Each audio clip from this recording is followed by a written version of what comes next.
Hi everyone, Stepan here. In today's video I'm going to continue the series on the London system, and we are going to be looking at setups which include knight c6 for black, which are called Chigorin setups, because the move knight c6 without playing c5 characterizes that opening for both white and for black. The first thing you should know is if you play the London system, you shouldn't have any issues against the Chigorin setup, because there is no way for black to avoid the London system. So even if you don't know what you're doing, if you just play your normal moves, which you would play against normal setups for black or more common setups for black, you still wouldn't be in trouble. But there is one very important difference, which if you learn, you will have a very easy game and much easier than if you played in normal London system fashion. Okay, so we will be talking about the setup you can see on the board, where black has developed his knight to c6 and white has developed his bishop to f4. That is the London system against the Chigorin setup. Now, the first thing before we get into the variations, I'm going to show you three things. I'm going to show you what the Chigorin is for black when white plays normal lines. I'm going to show you what the difference is when black is able to play c5, and we're also briefly going to go over the rapport-Jobava system, which sometimes variations of the normal London against the Chigorin are wrongly named Jobava rapport, so we will try to correct that. Okay, let's see the normal Chigorin briefly, just so that you can get a feel for what black is trying to do. Of course, if you play the London system, you're not going to be encountering this, but it's very important to know what your opponent wants to do and to understand why the setup you are playing is different to what he is used to. That's the easiest way to gain an edge. So the normal Chigorin appears after d4, d5, c4, and black plays the move knight c6. It should be noted that after d4, d5, white could play knight c3 as well, and this is also the Chigorin just for white. So this is the Chigorin if white wants to play it, and this is the Chigorin if black wants to play it. We will be looking at the positions for black. So the main idea of knight c6 is to put pressure on white's center with pieces and to break the center open as quickly as possible. The downside is that black is not able to support the center or break the center with the move c6 or with the move c5. Therefore, this knight is sort of in the way. In most d4, d5 openings, you want to be able to move your c-pawn. White can continue in several different ways: knight c3, knight f3, cd5, e3, even bishop f4 could be played here in conjunction with c4. But let's just briefly look at knight c3. And now black normally takes dc4.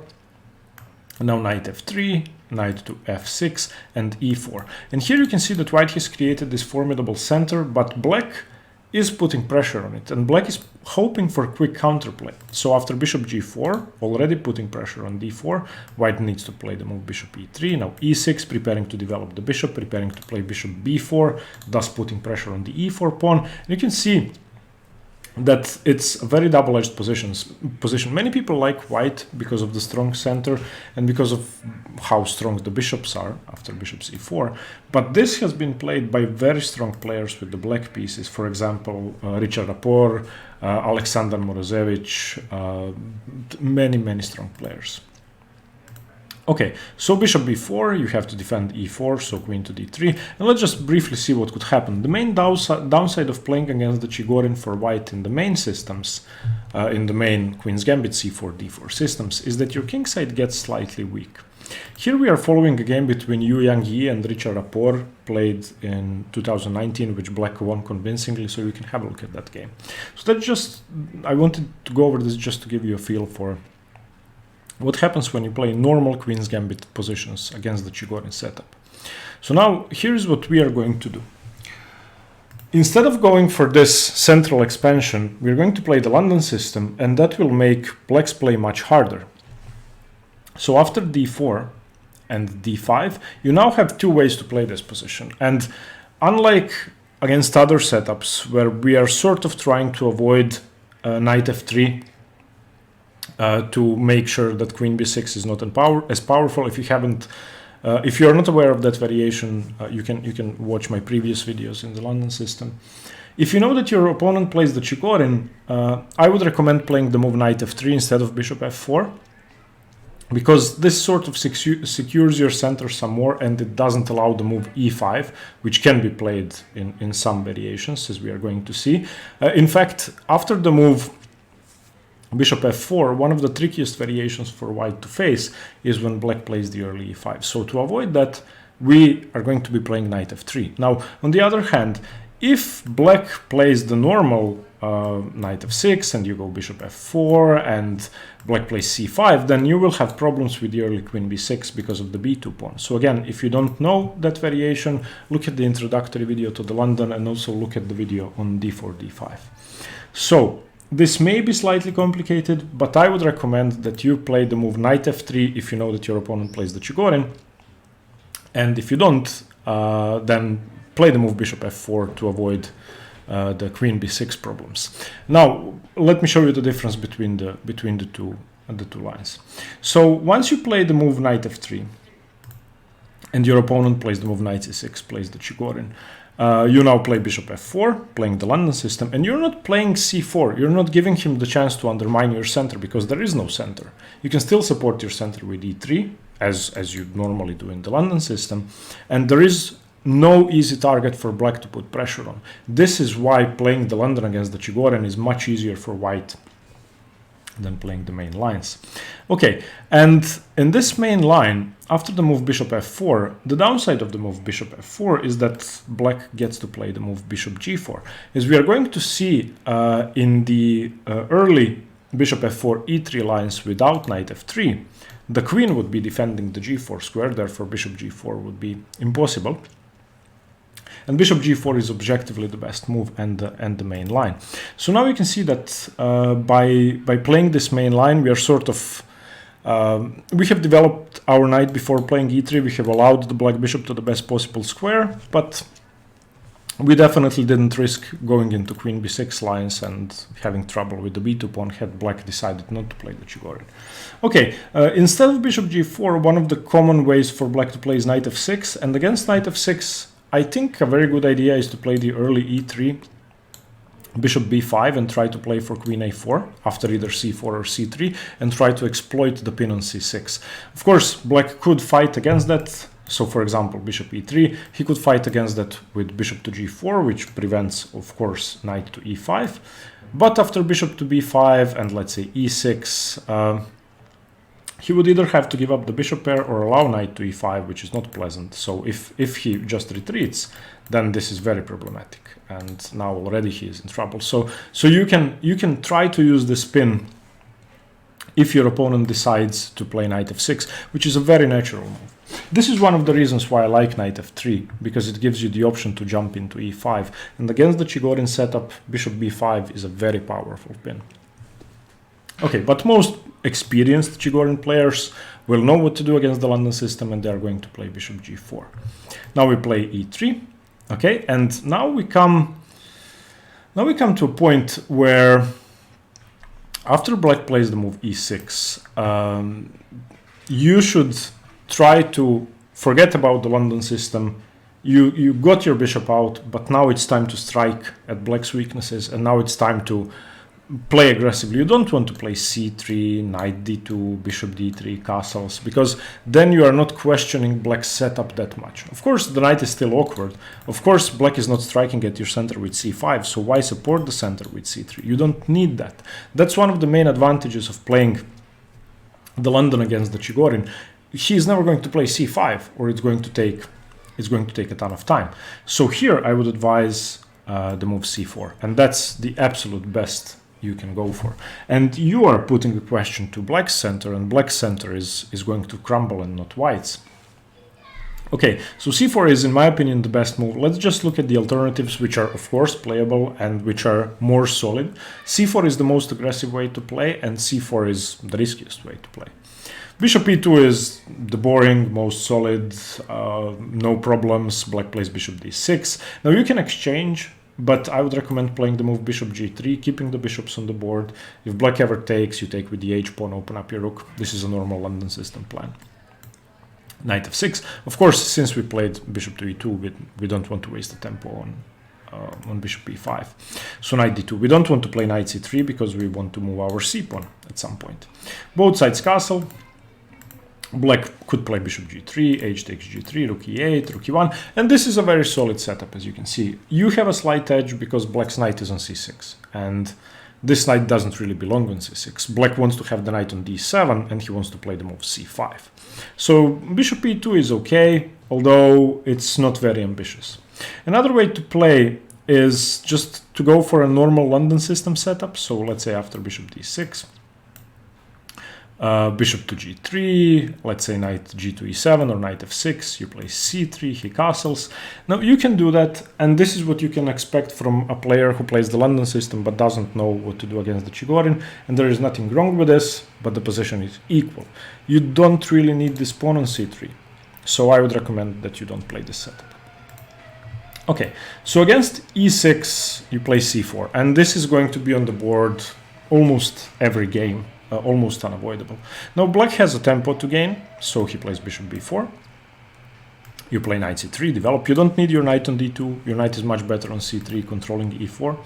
Knight f6. Now you have to be slightly careful about knight e5 jumps, so watch out to make sure that you don't lose a pawn and the rook. So play rook c1. That's very solid. Black castles. And now h3, chasing the bishop away. Black really doesn't have a better option but to take the knight. That's just the best, because this knight is objectively better than the bishop, and of course that would support the e5 break, which black is desperately trying to play. So bishop f3, queen f3, and now after bishop c3 you want to take with the pawn. I'll show you why. If you take with the rook, then knight e4 gains a tempo on the rook, and after rook c1, here's what you have to be careful about. You just allowed a free e5 for black.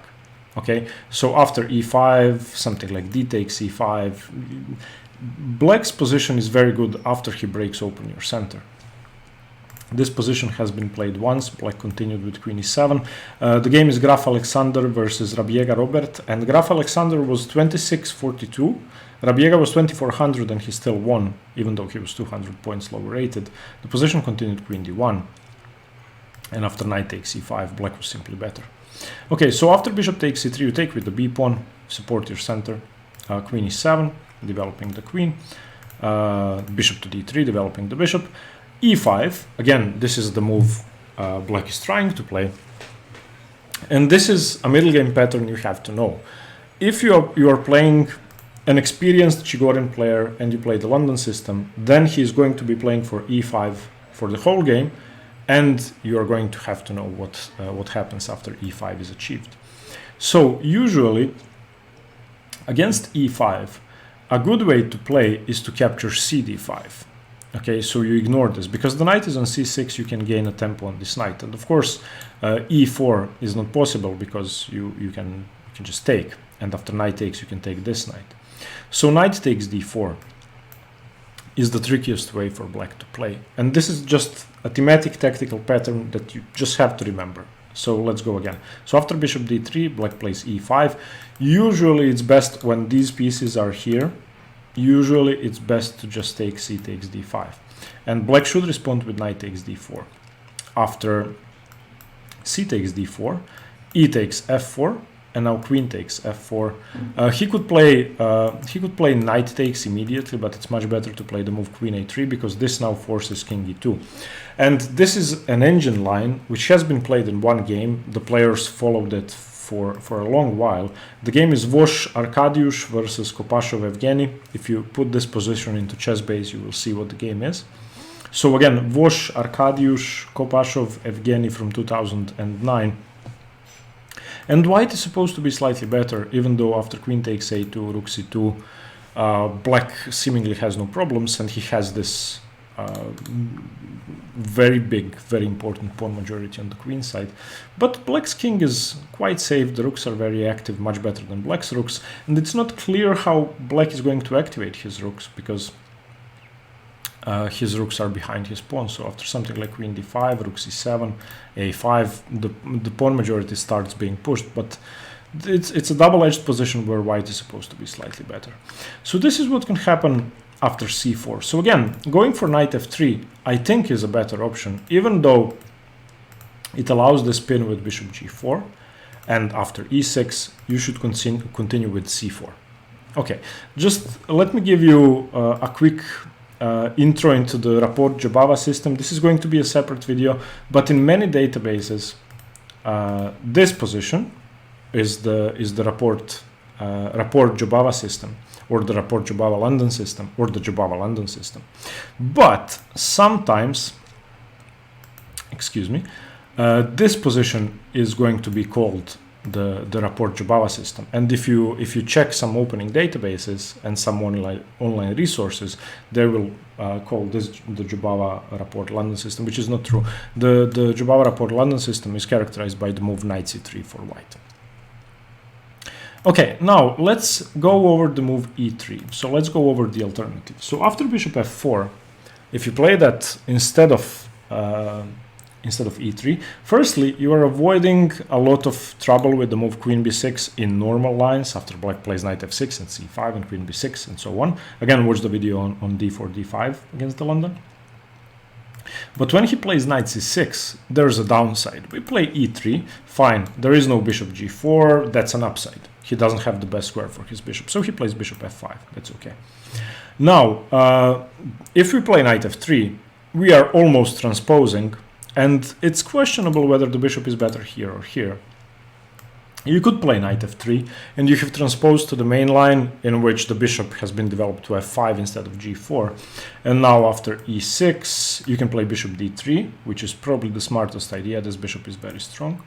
Black continues with knight g7 or knight f6. You castle, he takes, you take, he plays knight g6, you play bishop g3, and this is very hard to break for white. This is the reason why I wouldn't recommend the move knight f3. Because once black achieves this position, it's going to be very, very hard to break through. Because of this very good knight, because of black's control over e5, and your only counter-attacking chance is the move c4, but black can basically ignore that. He's not afraid of c5. If c5, he just takes on g3. So let's say knight c3, let's say knight b4.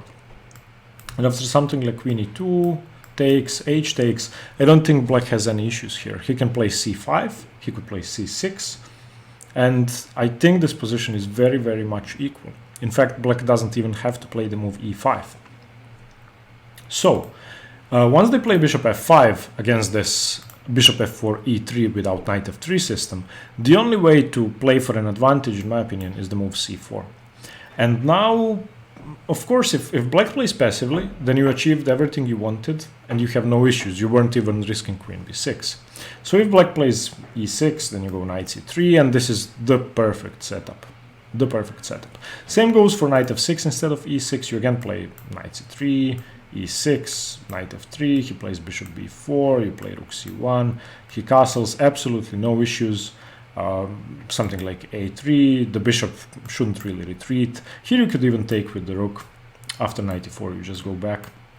And this is a perfect setup for white. You just have more space in the center, you have a better center because black's knight is on c6, and black is never breaking your center.